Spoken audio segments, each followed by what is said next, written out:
अद्य भवताम् अस्यां कक्षायां स्वागतमस्ति। इदानीं यावत् अस्माभिः शिशुपालवधम महाकाव्यस्य अ,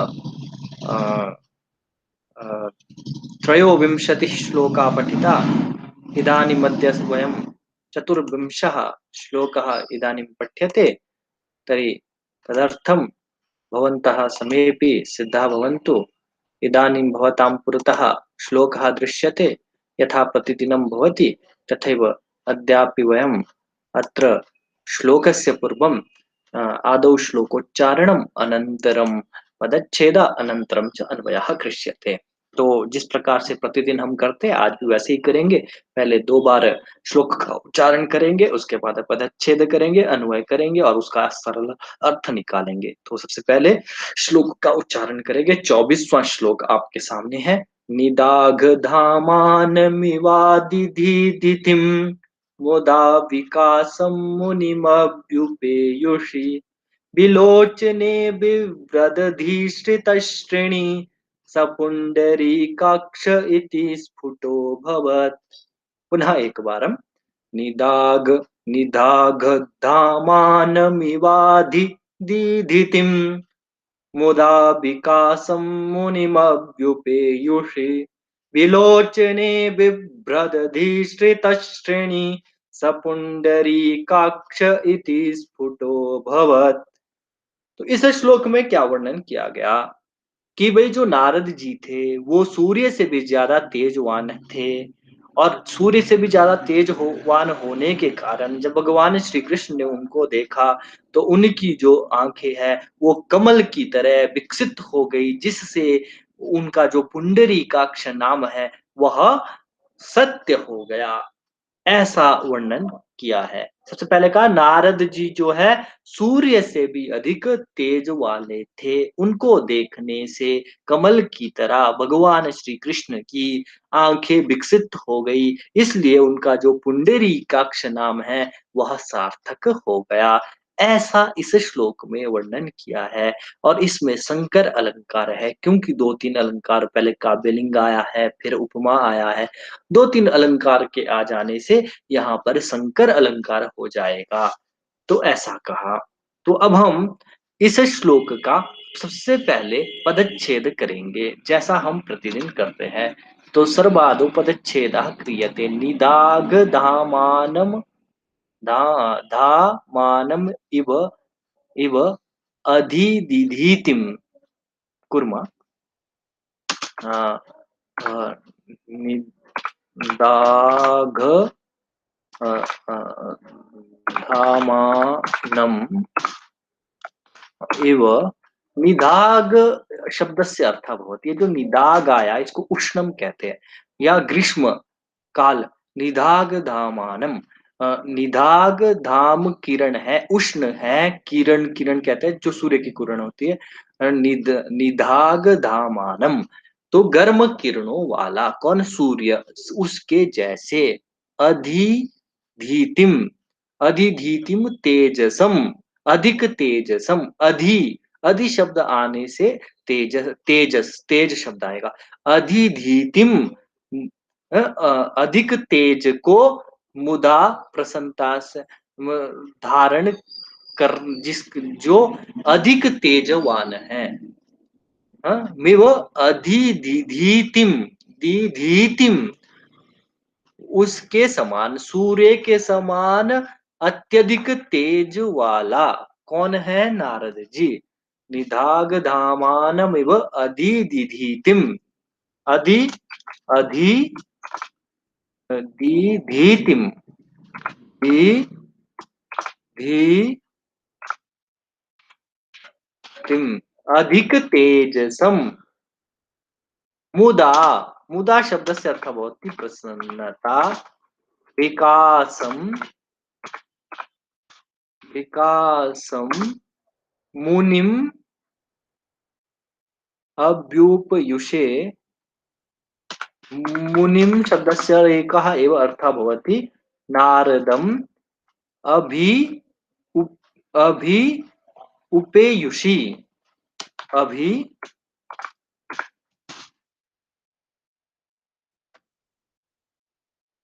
उपेयुषि अनेन क्रमेण अत्र प्रथमः पादः समाप्तिं प्रति गतः। प्रथमपादद्वयं समाप्तिं प्रति गतः अत्र एवं कर्तुं शक्यते। तर्हि इदानीम् अग्रे पश्यामः। विलोचने नेत्रे, विलोचने नेत्रे बिभ्रत विभ्रत अधिश्रितश्रेणी अधि श्रित श्रेणी अधिश्रितश्रेणी अयं शब्दः यः वर्तते अस्मिन् शब्दे किं किं वर्तते अस्य शब्दस्य विषये एकवारं विचारं कुर्मः।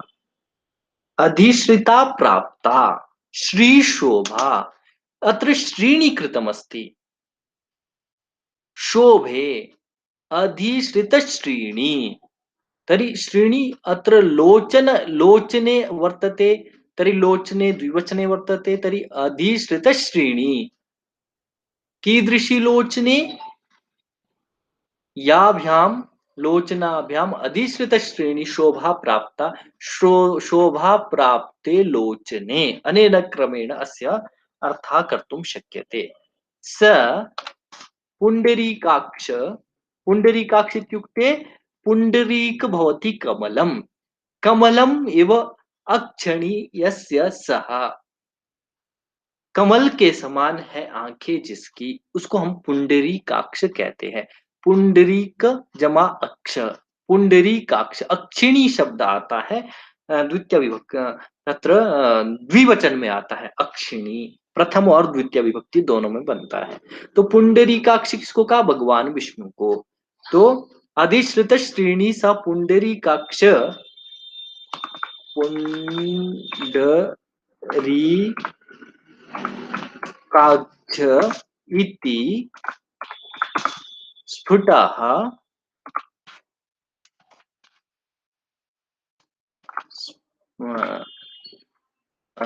स्फुटः अभवत्।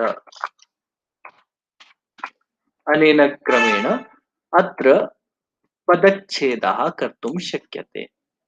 पुनः अन्वयं प्रति गच्छामः। इदानीम् अस्य श्लोकस्य अन्वयः अस्माभिः क्रियते। इदानीम् अब इस श्लोक का अन्वय करते हैं। तो सबसे पहले निदाघ धामानं धामानम् एव अधि अधि दीधीतिम् अधि अधि दीधीतिम् मुनिम् अभिमुदा अभिमुदा विकासं विकासं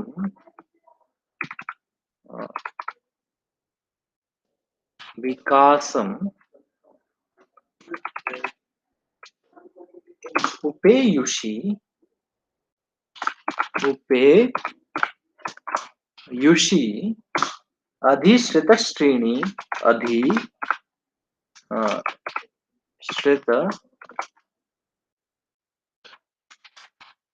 श्रेणी विलोचने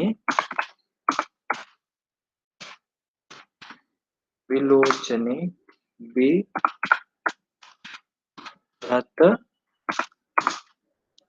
सः पुण्डरीकाक्षः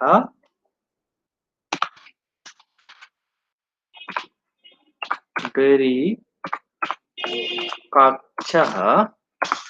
इति स्फुटः अभवत् इति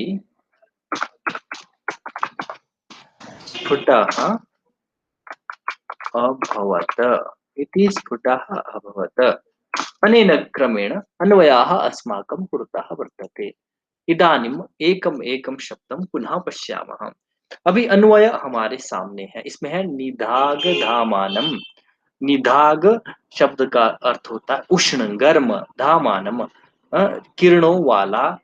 जो गर्म किरणों वाला कौन है? सूर्य। तो हम कहेंगे सूर्य के जैसे, सूरज के जैसे। इव का अर्थ होता है जैसे। अधि दिधीतिम, अधि शब्द से यहाँ पर अधिक, अधिक अर्थ लेना चाहिए। अधिक दिधीतिम, दिधीतिम शब्द का अर्थ है तेज, तेज को धारण करने वाला या तेजवान। मुनिम, नारद जी को अभिमुदा, अभिमुदा, मुदा प्रसन्नता पूर्वक विकासम उपयुक्त, उनको देखते हुए, अभिमुदा, उन नारद जी को देखते हुए, विकासम का अर्थ है विकसित हुई, उपेयुषे प्राप्तवती, विकास को प्राप्त हुई, अधिश्रित श्रेणी, अ, श्रिया, शोभा प्राप्त की हुई जो आंखें है किसकी? भगवान नारद, भगवान श्री कृष्ण की। विव्रत शोभाम विव्रत दधानम, विलोचने शोभाम अधिश्रित श्रेणी विलोचने बिभ्रत सपुंडरीकाक्ष इति स्फुटा अभवत। सह पुंडरी, सह भगवान विष्णु, पुंडरीकाक्ष, पुंडरीकाक्ष है, कमल के समान नेत्रों वाला है, ऐसा स्पष्ट हो गया। अब सरल शब्दों में इसका अर्थ सुनिए।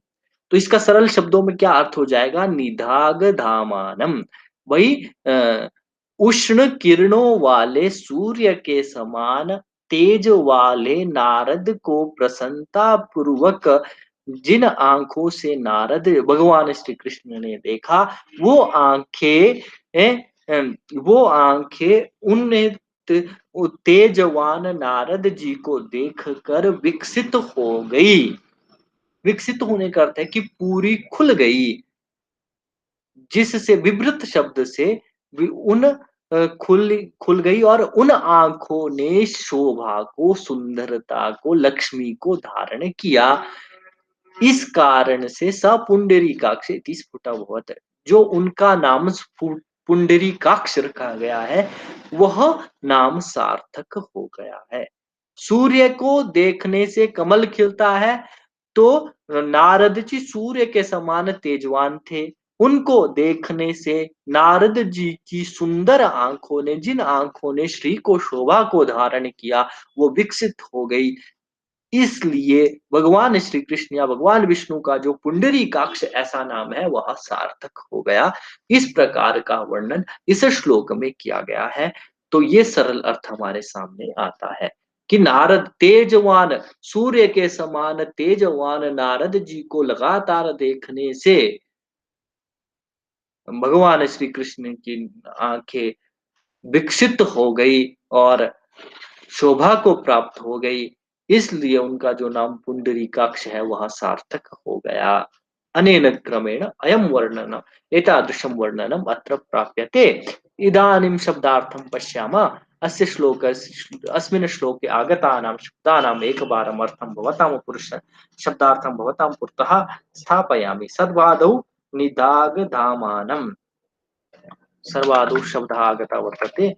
निदाघ, निदाघ धामानम्, अस्य अर्थः भवति सूर्यम् इव,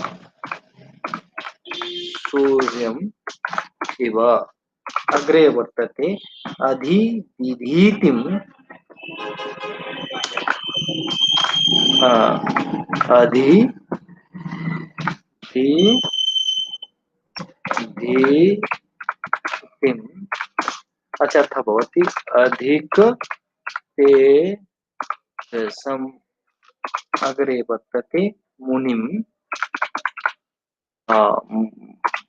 मुनिम् नारदम्, अस्य अर्थः भवति नारदम्। अग्रे वर्तते अभिलक्ष्यकृत्य, अभि शब्द आगतः वर्तते। अभिलक्षीकृत्य, अस्य अर्थः भवति लक्षीकृत्य, उनको लक्ष्य करके, मुदा हर्षेण, मुदा तृतीय विभक्ति एक वचन, हर्षेण विकासं, विकचत्वं, विकासं, विकचत्वं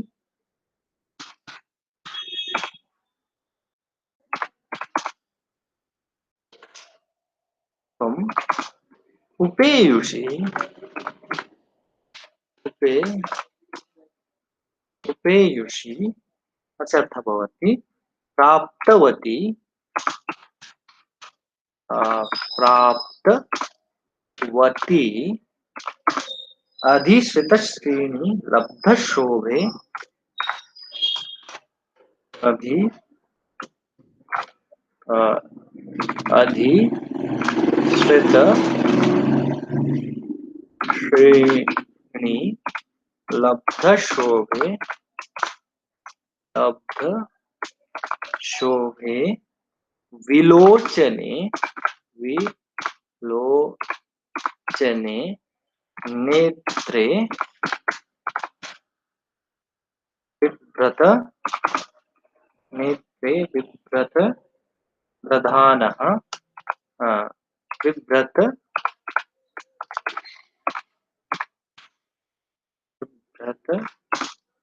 दधानः दधानः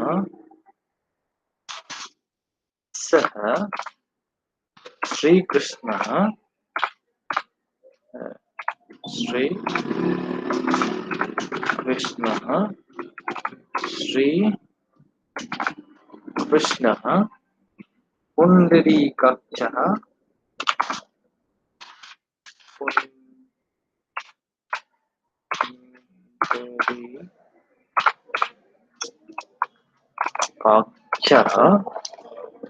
पुण्डरीकाक्षः पुण्डरीकाक्ष नाम पुण्डरीकाक्ष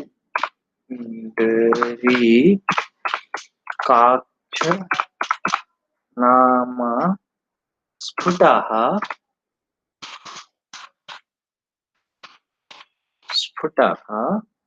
स्पष्टं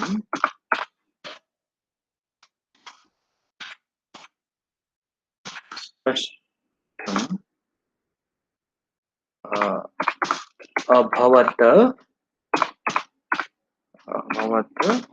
बभूव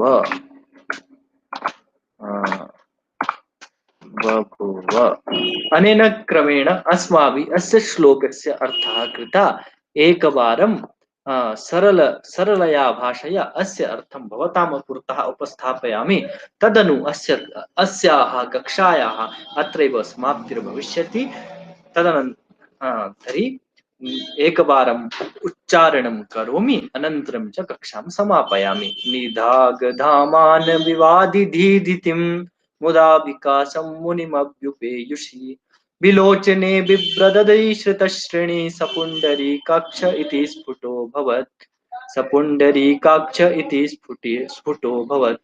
तर्हि अत्र किं कथितम् अस्य को अर्थः हिंदी भाषया सम्प्रति उच्यते कि भाई सूर्य के समान जो तेज वाले नारद जी थे उन नारद जी को लगातार देखकर भगवान श्री कृष्ण की आंखें विकसित हुई और उन्होंने शोभा को प्राप्त किया इस प्रकार उनका जो नाम पुंडरीकाक्ष नाम है वह सार्थक हो गया। वह नाम क्यों सार्थक हुआ?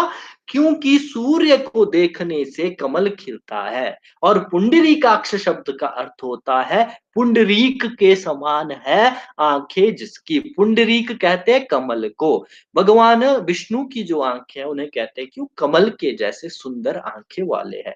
इसलिए यहाँ पर माघ कहते हैं कि नारद जी को लगातार देखने से, क्योंकि नारद जो है सूर्य के समान ही अधिक तेज वाले हैं, सूर्य के जैसे तेजवान है नारद जी। जिस प्रकार से सूर्य में गर्म किरणों के जिस प्रकार सूर्य का तेज है ठीक उसी प्रकार नारद जी का तेज है।